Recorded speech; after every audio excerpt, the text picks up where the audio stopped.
give you is a disclaimer. This is a presentation that I like to give in my 122 class because usually it's like a research-based class. And what I want to show you is some real-world research that you can use to possibly make yourself a little bit of money, or maybe acquire some kind of wealth. Now, I will tell you, I do not have a securities license. Do not try to give me money. I don't want your money, okay? I mean that. Like, it sounds like a joke, but the point of me giving this presentation is so for you to be aware of what you can do with your money to make some good financial decisions and possibly some investments in your future. Okay, so again, do not try to give me money. I don't care about your money. I care about your money, you having your money. I don't want your money. The purpose is for you to know what to do with your own money. Okay? I got that? Any questions about that before I continue? No? You got it? Okay. So personal finances. I'm going to talk to you. I want you to talk back. I want you to provide 3 examples of personal finances that you may have. Go ahead. Rent. Rent. Car payment. Car payment. Credit cards. Credit cards. Okay. That's it. I think that's what everybody else has, right? You all have rent, credit card payments, and a car. Who doesn't have a car payment? Why not? You don't have a car. Not fair. What about rent? Who doesn't pay rent? None of you pay rent? Who She said who You doesn't. said who Oh, doesn't. sorry. Who Okay, doesn't? so you all pay rent. Never mind. I'm sorry. A lot of things going on in his head sometimes. Who pays a mortgage? You pay a mortgage. Okay. How's that working out for you? You like paying your mortgage? Yeah? Okay.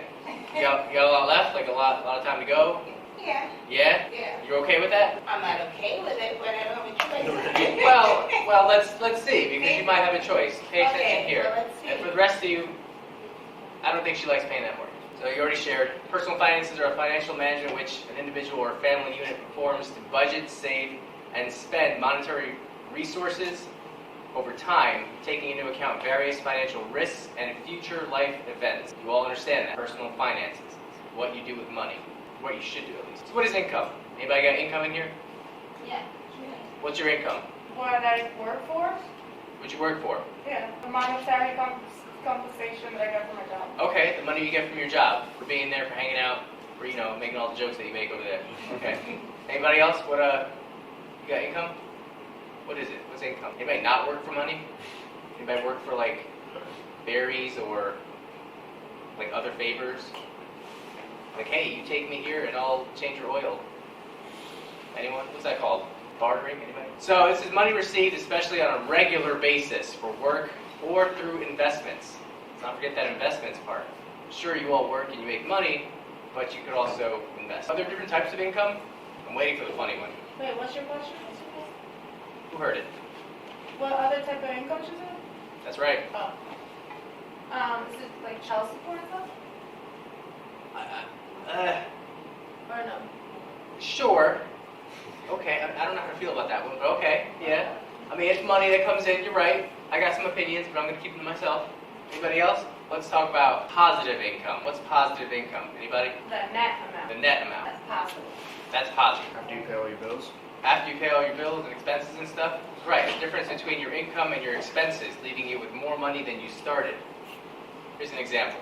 If you get paid $10 an hour at a business and work 6 hours a day, but drive for 3 hours, which costs $40 in gas and tolls round trip, your income is positive, but instead of $60 per day, you only receive $20 for that day. We all understand how that works, right? You're not going to get a job really, really far away because it costs too much to get there, and you've got lots of tolls and stuff. You're not going to spend a night in a motel somewhere on the way to work to get there for the next day because it's impractical, right? You're going to want to work where? Closer to home.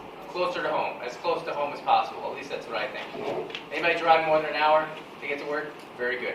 The last time I gave this presentation, there were a lot of people, usually the older people. Is there another type of income? If there's positive, then there's negative, right? Correct. There's negative income. What's that? What on earth could that be? Negative income. What makes you lose money? What do you mean? I mean, child support makes some people lose money. Yeah, so that would be negative. To that person, I don't know. Is that their opinion? Okay, depends how you look at it, right? Be positive or negative. More expenses than income? When the difference between your income and expenses leaves you with less money than when you started. Let me give you an example. If you work at a business earning $10 an hour for 6 hours, pay $40 in gas and tolls round trip, and then eat a luxurious bento box special after work at Aja on Route 1, but can't make it for the lunch hours that are usually between 11:30 and 3:30 p.m., so you have to pay $25 instead of the low price of $13.95, this leaves you with $5 less than you earned that day. You got that? Anybody go to Aja? Sushi place? It's where Fuddruckers used to be? It looks like nobody goes there. I like it. So what are some financial habits? Saving, investing. Okay, how would you describe that? Saving, investing? Like you save a percentage of your check and put it to the side, or invest it in something. Okay, think about what we just learned though, or what you already knew. Positive, working, saving money, saving your parents' money, because if anyone still lives with their parents, you know the less money they spend, the more money you have. Buying a used car, investing, like you said. Anybody have a brand new car? 2019. That's pretty new. Yeah, I don't have 2019. My camera's barely 2019. What kind of used cars we got? Nice old stuff? Alex don't even play. He's like, I don't need a car. It costs money. We got time for that. I'm 14. 14? Yeah. Okay, me too. That's the newest I can go. 17? It's up there. You got money. Fuckers paying those bills. So if we got these positive habits, what do you think we have? Negative habits. That's right. We got some negative habits. What are these? Not working. Shopping. How about laziness? Sitting around not going to work, doing nothing. Spending money you don't have. Those credit cards, right? You gotta pay them later on. Making your parents buy overpriced items. Gotta get those J's, right? That's what they call them now. We used to say the whole name, Jordans. We used to call them Uptowns. Anybody have Uptowns? What's an up? Oh, he's got Uptowns right there. Yeah, I was gonna say Uh-huh. Air Forces. Yeah, now they just say what they actually are, Air Force One. And buying a brand new car with no down payment. I don't even know why they let you do that. They're just like, give me your money, and you're like, okay, take my money. And consuming, maybe like the shopping, just consuming. What is credit? Something that I don't have right now. Unnecessary evil. A necessary evil? Someone living you something. Credit is very important. It's important. Yes. Okay, necessary evil, something you don't have.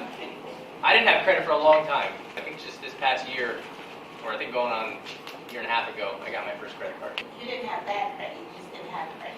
No, I didn't have credit cards. I had like student loans and that was it. So it's a person's ability to obtain goods or services before payment based on the likelihood of future payment. Do you need credit? Yes. Yes. Sure about that? Yes. Yes. What if you had money? You still need You still credit? need credit. Really? Yeah. Why? Because it's like, say you go buy a $700,000 house, and you have $700,000 or something like that. You know what I mean? If you have good credit, like you'll get a low monthly payment, low APR, stuff like that. Wait, say it again.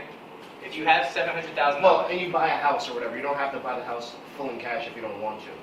what if you wanted to? I mean, then you could, but then you're out $300,000 or whatever you're putting down. You said $700,000. Well, you know what I'm saying. If I had $700,000, I wouldn't go buy a $700,000 house. No, you don't. Yeah, exactly. I go buy a $200,000 house, and then I live comfortably with my $500,000. And invest the rest. Yes, I'd invest in something, make some good money, and then I could be lazy because I got plenty of money. Yeah, but what if that money goes away? You said you have your credit.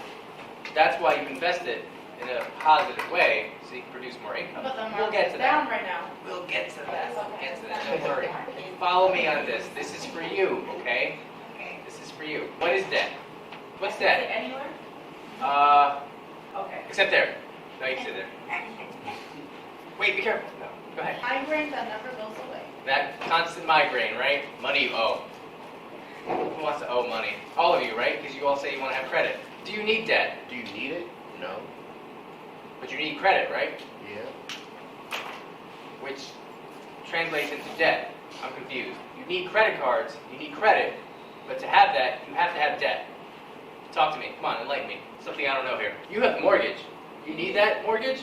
No. Why do you have it? I don't have a choice. You couldn't live anywhere else? What do you mean? I mean, like, It's either pay mortgage or pay rent. Where am I going to live? I don't have a choice. okay, I'm not going to get into your personal life, but what do the rest of you think? You don't have a choice? Mortgage or rent? That's how life works? Now, this is going to depend on your family background, okay? So if you weren't born in this country, okay, you yourself weren't born in this country, you probably came here without as much money as you had in your other country. Especially if you're in between languages. If you don't know the language here and you can't find a job and you're going to school and trying to do something, but all of you know English here. So all of you, and you're all going to college.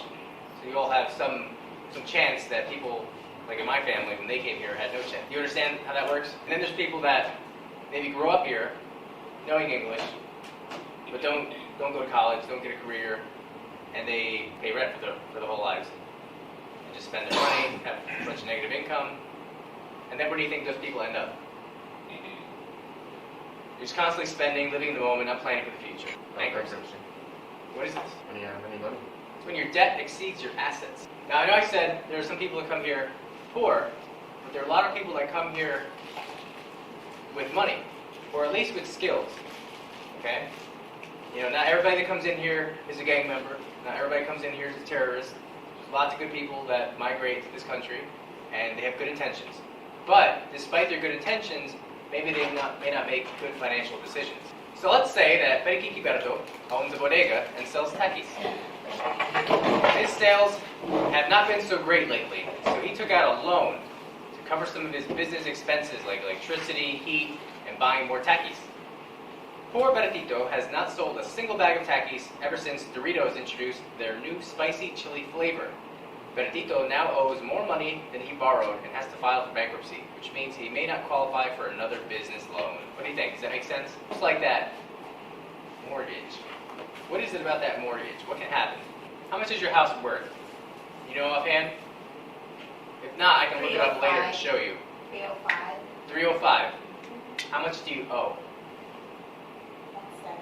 170. 170? Okay. Is it in like a nice area to be worth 305? I mean, my house is probably worth in the 300,000s, but I live in a shit area. Well, mine's actually a townhouse. I'm on 130, on the other side, by the ShopRite. Renaissance building. Okay. So it's in a good area. It's in a nice area? Yeah. What about the rest of you? You all rent, right? Yeah. Nobody lives in a house? Well, something that can happen. Let's say Ione decides, I need a new roof. I need a new bathroom. I don't have the money for it right now. When you think you don't have the money for something that you want to get done, like a major project, it's usually a major construction job or something. Or maybe she thinks, I need a new car. I need money for this new car. What am I going to do? And then there are people that go to like casinos and start gambling their lives away. But what you can do is you can take out what's called a home equity loan. What's that? Before I go any further. Well, it's the money you have in your house that's already, say, it's 130,000 that belong to me if I was to sell the house. So it's equity. It's money that's sitting in your house. You got $130,000 sitting in your house? Well, Where do you live? in equity. In equity. In equity. Okay, what does that mean? Equity. A lot of people are going to disagree with what I'm about to tell you, but Okay.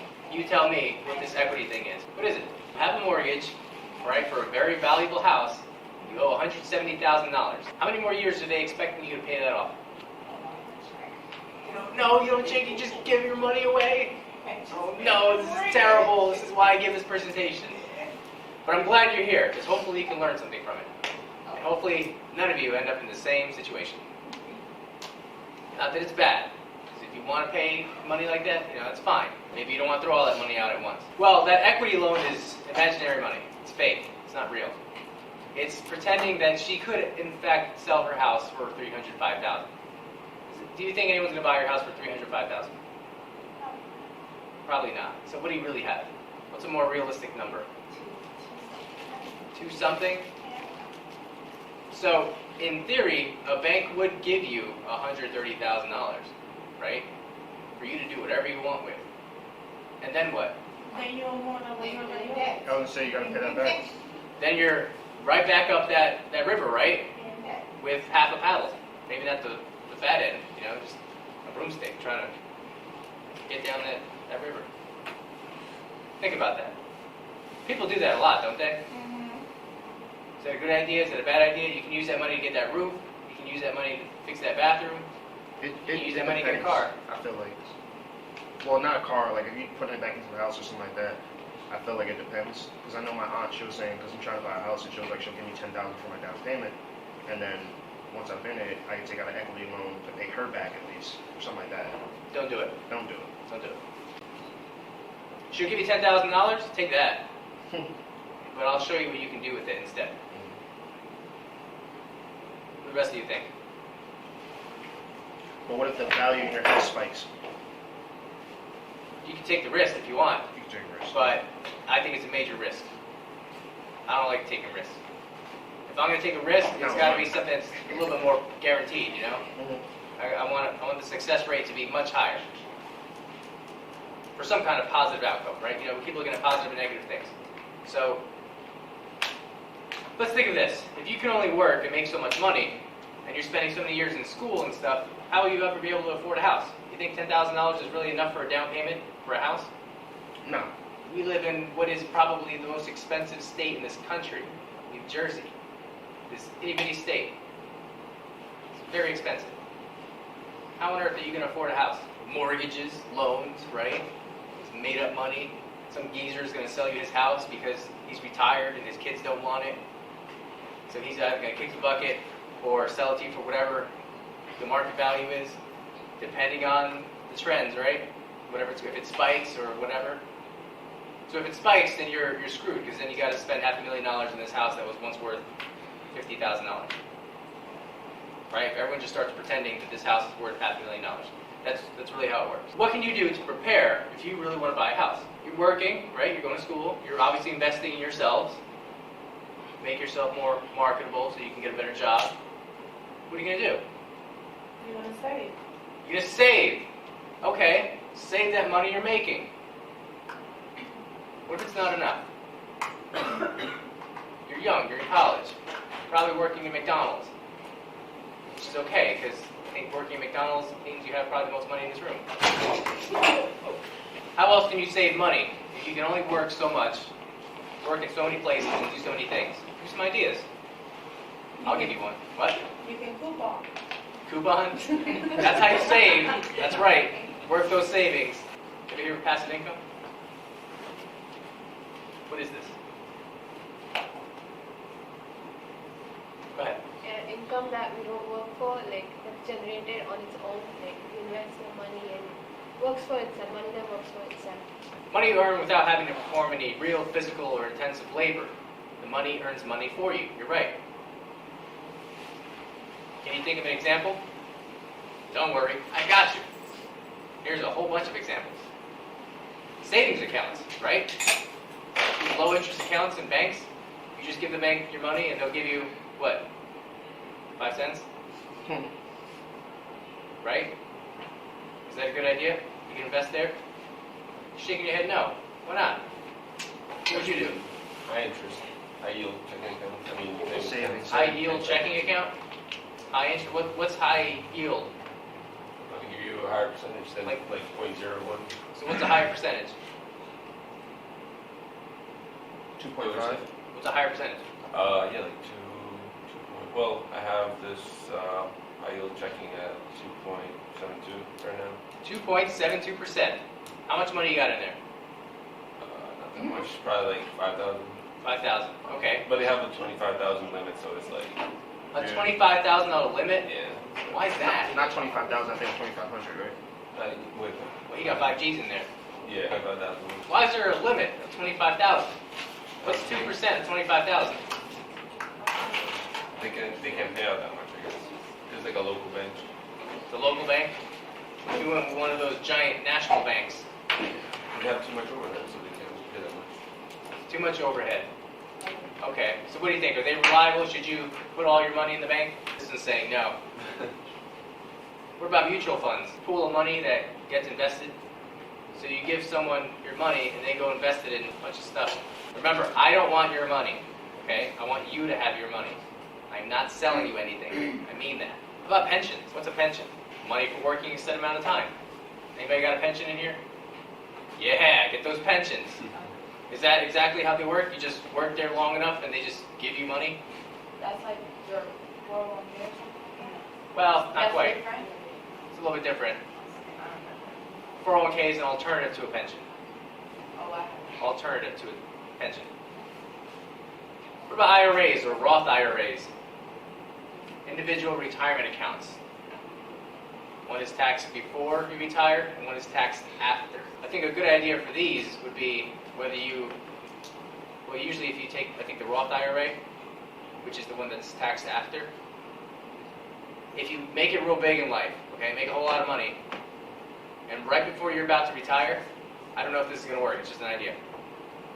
Go get a job at McDonald's, flip some burgers for like a year or two, and then retire. And you get taxed at a lower rate. I'm thinking, I don't know, maybe it'll work, think about it. What about tax liens? These are investments that generate interest at municipality rates. Ever hear of that? I know that one did. It's got a good poker face though. Don't go to a casino. You make a lot of money. Municipal bonds, these are loans that rich people make to the government.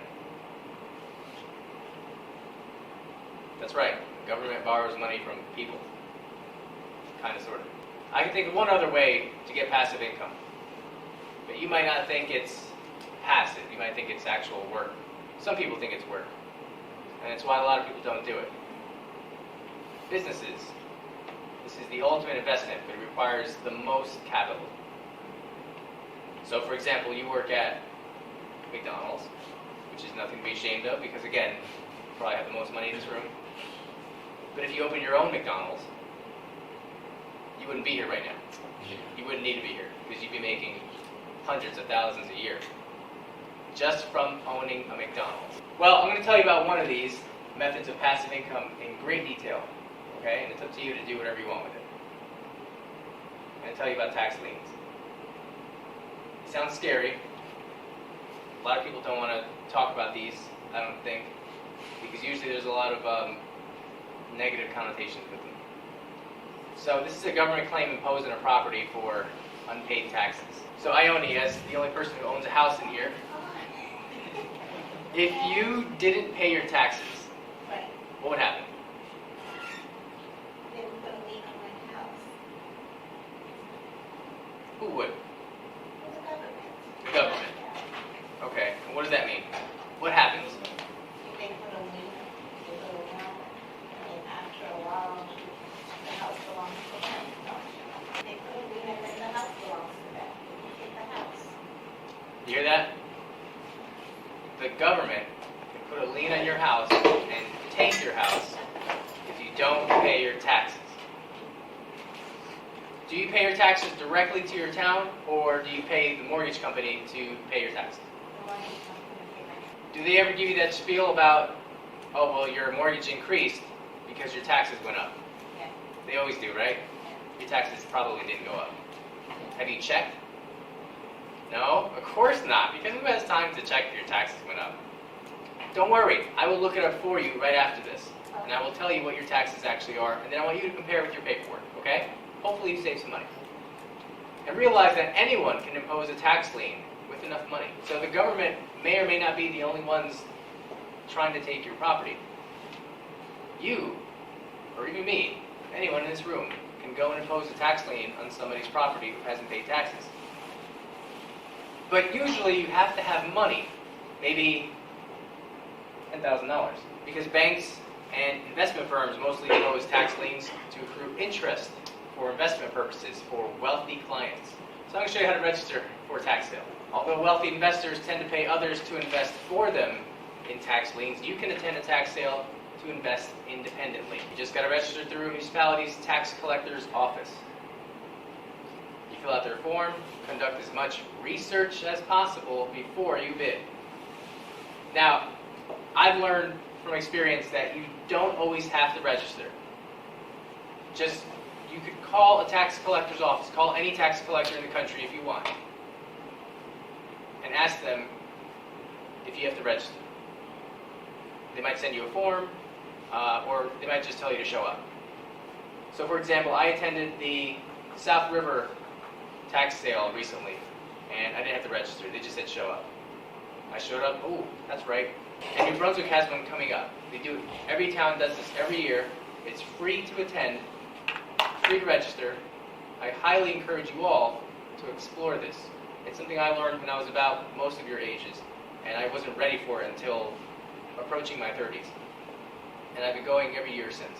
So here's some tax sale research. This is what you have to do. And Ione, this is where we're going to help you out.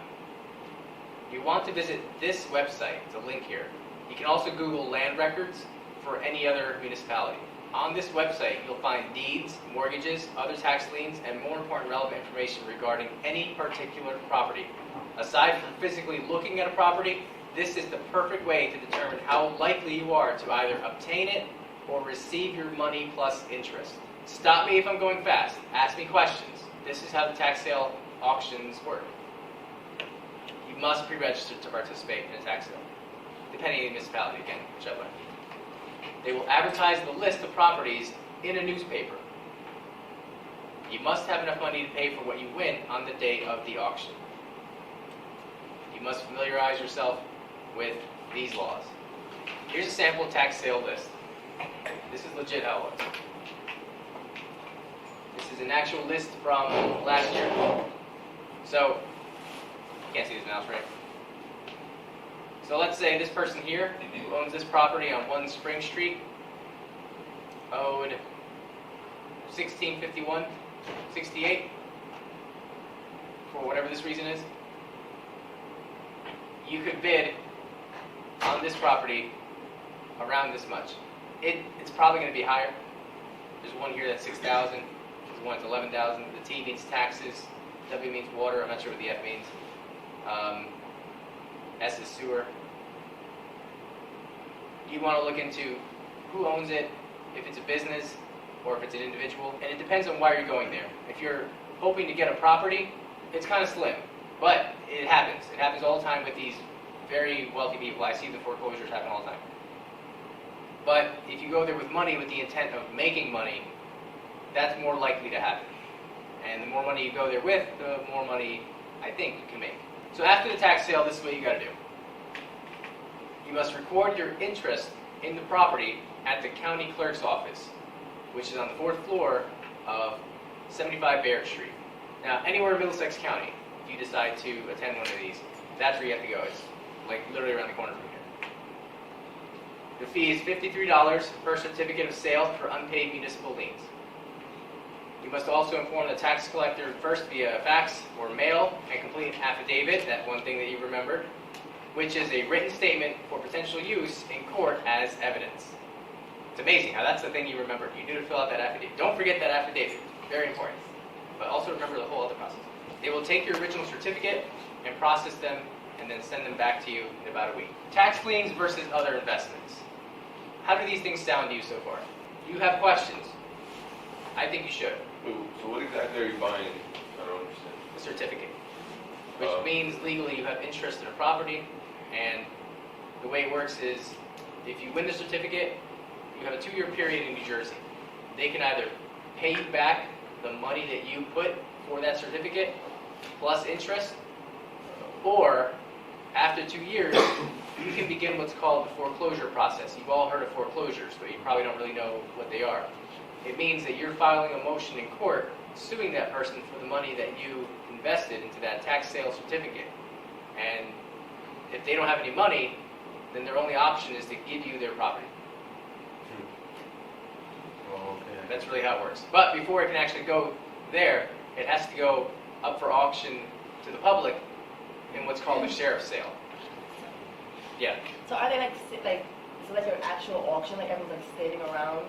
Well, you said, I mean, like, you know, like just a group of people gathered and just like bidding whoever has the highest amount to invest in money. that's it. A bunch of rich people that sit around a table or sit on benches or however they have it set up. It might be like a big view like this. And they just call out numbers. It's like eBay, but real life. What? My parents were foreclosed house back in like 95 when we moved to Piscataway for like $250,000. The house is worth like $600,000 now. But they did a little bit of work to it or whatever, but not as much. Piscataway's a good area. Yeah. They're very valuable houses there. Yeah. You guys I know was gonna say that like a tax lien is almost like the same as like when you get like a car and they put like a lien on it, like the dealer, like the bank, and like if you don't pay it back or like you fail to repay it, like they have the right to like seize it, like repo your car, right, and then like that gets sold at like a sheriff's sale.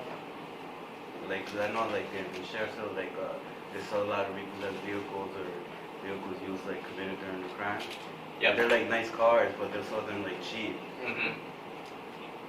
I'm more interested in the property though, the Oh, yeah, houses. yeah, yeah, okay. The cars are a good idea, but I got plenty of cars. Which Yeah. reminds me, I bet I want a car. I don't think you need a license to buy at the auction anymore. I think. Really? Yeah. Maybe I want a car again. Yeah. Let's see. So let me tell you a little bit about the differences here. So tax liens require significant follow-up. This is why they're usually not interesting for common people like us, because you have to put some work in. It's not like you go to the bank, you put your money there, and then you get that tiny interest rate. Here, you have to actually repeatedly look things up. You got to look at the newspaper. You got to do all this research and follow-up. Again, you can't just purchase a certificate and then wait to collect cash. You do not have to, but you should pay the taxes and water bills each quarter for each certificate, because if your investment ends up on the list the following year, the new certificate can nullify yours, making your money go to waste. That's probably one of the biggest risks. So if you have $10,000 and you invest in a tax certificate that costs $10,000, and throughout that year you can't afford the taxes, you're probably going to lose that money. So something to definitely be aware of is how much the taxes are for the year for that property and whether or not you can afford it. Here's some other risks. Foreclosure. Now again, this is a rare occasion, but these happen enough to make you hopeful to reach this level. You will be the one filing the foreclosure against the property owner. This can only occur after 2 years of your initial investment. I think I already explained that. Once you own the property, you become responsible for everything, which means the city can give you tickets, and you might have to invest more to make significant improvements to the property, like oil tank removal, roofing repair, heating, or electrical repairs. And here's another big risk. If the owner of the property, or another vested party, like a bank, decides to pay off your lien, you will only receive your money plus interest, and not be able to foreclose for another 2 years after winning in a subsequent tax sale. Essentially, you'll end up with more money than you started. Will you upload this to the file section? No, No? I won't. Instead, what I'll upload, if you're interested, is usually I print these out, but I didn't have time to do it. I'll show you the actual documents that you need. So this is an example of the bidder packet. This is for this year, actually.